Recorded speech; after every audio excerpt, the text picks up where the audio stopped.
نحمده ونصلي ونسلم على رسوله الكريم اما بعد فاعوذ بالله من الشيطان الرجيم بسم الله الرحمن الرحيم يا ايها الذين امنوا قوا انفسكم واهليكم نارا صدق الله العظيم۔ ایک بہترین معاشرے کے اندر، اسلامی معاشرے کے اندر اولاد کی اچھی تربیت کرنا، اولاد کی اچھی پرورش کرنا، یہ والدین کے لیے بہت بڑی خوشی اور ان کے لیے اجر و ثواب کا باعث ہے۔ قرآن و حدیث کے اندر ان کے بہت سے حقوق بیان کیے گئے ہیں، لیکن چند حقوق آپ کے سامنے پیش کرتا ہوں۔ اولاد کا سب سے پہلا حق ہے کہ اسے زندہ رہنے دیا جائے۔ اگر بیٹا ہے یا بیٹی ہے تو اپنے بیٹے کی پیدائش کو یا بیٹی کی پیدائش کو اپنے لیے آر یا بوجھ نہ سمجھا دے، یا اگر تنگ دستی ہے، مفلسی ہے، غربت ہے تو اس کی وجہ سے اپنی اولاد کو قتل نہ کیا جائے۔ اللہ رب العزت نے قرآن مجید کے اندر ارشاد فرمایا وَلَا تَقْتُلُوا أَوْلَادَكُمْ خَشْيَةَ إِمْلَاقٍ، اپنی اولاد کو تنگ دستی کی وجوہات کی بنا پر قتل نہ کیے جائے۔ نَحْنُ نَرْزُقُهُمْ وَإِيَّاكُمْ، ہم پہلے ان کے رازق ہیں، بعد میں تمہارے رازق ہیں۔ جس طرح اللہ رب العزت نے تمہیں کھلایا، تمہیں پلایا، اسی طرح اللہ رب العزت ان کے بھی رازق ہے۔ اور یہ اولاد کو قتل کرنا یہ بہت بڑا گناہ ہے۔ اللہ رب العزت نے فرمایا ان قتلہم کان خطئا کبیرا، یہ اولاد کو قتل کرنا یہ کبیرہ گناہ ہے۔ تو اولاد کا دوسرا حق یہ ہے کہ اس کا نام اچھا رکھا جائے۔ آپ صلی اللہ علیہ وآلہ وسلم نے فرمایا کہ کل قیامت کے دن تمہیں تمہارے آباء و اجداد کے نام سے پکارا جائے گا، لہذا اپنے ناموں کو اچھا رکھا کرو۔ اور آپ صلی اللہ علیہ وآلہ وسلم نے اکثر صحابہ اکرام جن کا نام دور جاہلیت کے اندر صحیح المعنی نہیں تھا، آپ صلی اللہ علیہ وآلہ وسلم نے دین اسلام لانے کے بعد ان کے نام کو تبدیل کر دیا۔ ایک صحابی ان کا نام الجبار تھا، جبر کرنے والا، آپ صلی اللہ علیہ وآلہ وسلم نے ان کا نام تبدیل کرتے ہوئے عبد الجبار رکھ دیا۔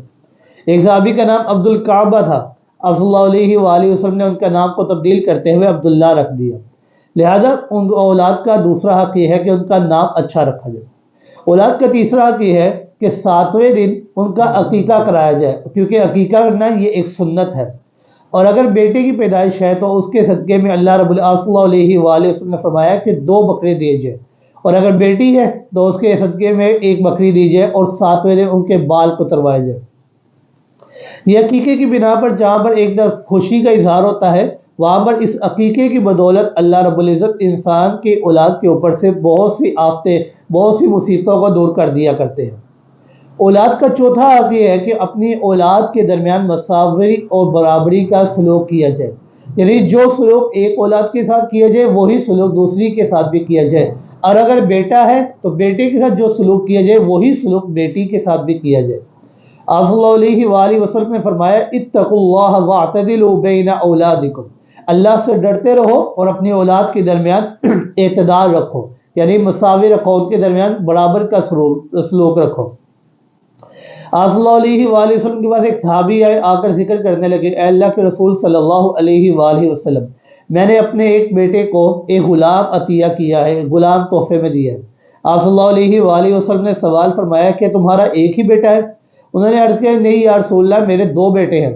آپ صلی اللہ علیہ وآلہ وسلم نے فرمایا کہ تم نے اپنے دوسرے بیٹے کو بھی غلام عطیہ کیا ہے؟ وہ کہنے لگے نہیں یا رسول اللہ میں نے دوسرے بیٹے کو تو نہیں دیا۔ آپ صلی اللہ علیہ وآلہ وسلم نے فرمایا کہ میں اس بات کے اوپر گواہ نہیں بنوں گا، کیوں؟ کیونکہ میں محمد ظلم کے اوپر گواہی کبھی نہیں دے سکتا۔ لہذا اپنی اولاد کے درمیان برابری کا سلوک کرنا چاہیے۔ اولاد کا 5واں حق یہ ہے کہ ان کو شفقت کے ساتھ ان کی تربیت کی جائے، ان کے ساتھ شفقت والا معاملات کیے جائے۔ آپ صلی اللہ علیہ وآلہ وسلم اپنے نواسے حضرت حسن رضی اللہ تعالیٰ کو پیار کر رہے تھے، ان سے بوس و کنار کر رہے تھے، تو ایک بہت مشہور سردار اقرا بن حابس ہے، آ کر عرض کرنے لگے یا رسول اللہ صلی اللہ علیہ وآلہ وسلم آپ اپنی اولاد سے، نواسوں سے بے پناہ محبت کیا کرتے ہیں، حالانکہ میرا 1 نہیں، 2 نہیں، 4 نہیں، میرے 10 بیٹے ہیں اور میں نے آج تک ان میں سے کسی سے بھی پیار نہیں کیا۔ آپ صلی اللہ علیہ وآلہ وسلم نے فرمایا بل لا یرحم لا یرحم، جو لوگوں پر رحم نہیں کرتا اللہ رب العزت اس بندے کے اوپر رحم نہیں کرتے۔ ایک حدیث میں آتا ہے کہ آپ صلی اللہ علیہ وآلہ وسلم نے فرمایا من لم یرحم صغیرنا ولم یعقر کبیرنا فلیس منا، جو چھوٹوں کے اوپر شفقت اور بڑوں کی عزت اور احترام نہیں کرتا وہ ہم میں سے نہیں ہے۔ لہذا اولاد کے ساتھ شفقت والا معاملات کرنے چاہیے۔ اولاد کا چھٹا اور اہم حق کہ ان کی تربیت اچھی کرنی چاہیے۔ آپ صلی اللہ علیہ وآلہ وسلم نے فرمایا کلکم راع وکلکم مسئول عن رعیتہ، تم میں سے ہر ایک ذمہ دار ہے اور اپنی ذمہ داری کے متعلق کل قیامت کے دن اس سے سوال کیا جائے گا۔ باپ ہے تو اولاد کے متعلق اس سے سوال کیا جائے گا، مالک ہے، سردار ہے تو اس کے ماتحت اس کے ملازموں کے متعلق اس سے سوال کیا جائے گا کہ تم نے ان کے ساتھ کیسا سلوک کیا۔ اس لیے آپ صلی اللہ علیہ وآلہ وسلم نے فرمایا اکرموا اولادکم، اپنی اولاد کی عزت کرو اور انہیں اچھے آداب سکھاؤ۔ اللہ رب العزت نے قرآن مجید کے اندر ارشاد فرمایا یا ایھا الذین آمنوا قوا انفسکم واہلیکم نارا، کہ اے ایمان والو اپنے آپ کو اور اپنی اولاد کو، اپنے اہل خانہ کو جہنم کی آگ سے بچاؤ۔ اپنے آپ کو بچانے کا مقصد تو یہی ہے کہ انسان نماز ادا کرے، روزہ ادا کرے، زکوٰۃ ادا کرے، حج عمرے ادا کرے، شریعت کے مطابق، قرآن کے مطابق، سنت نبوی کے مطابق زندگی کو بسر کرے۔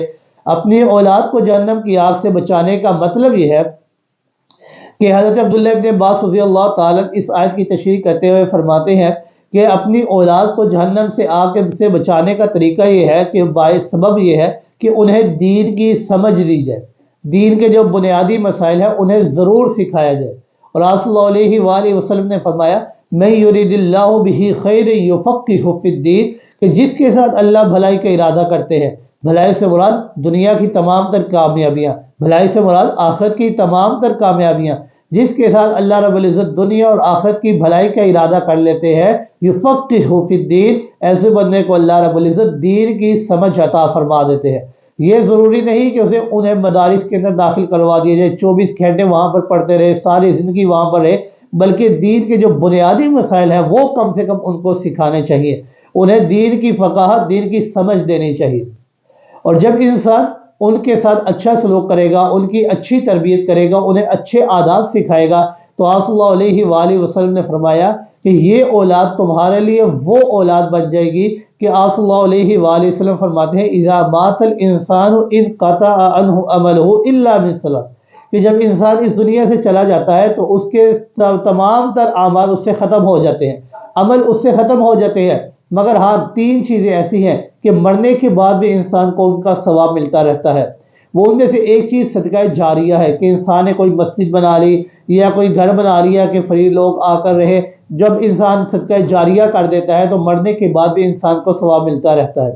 دوسری چیز یہ ہے کہ انسان نے کوئی علم سکھایا کسی کو، وہ آگے لوگوں کو اسے علم سکھا رہا ہے، یا کوئی کتاب لکھ دی، لوگ اس سے مستفید ہو رہے ہیں، لوگ اسے پڑھ رہے ہیں، تو جب تک لوگ پڑھتے رہیں گے، لوگ اس سے مستفید ہوں گے، اس بندے کو بھی ثواب ملتا رہے گا۔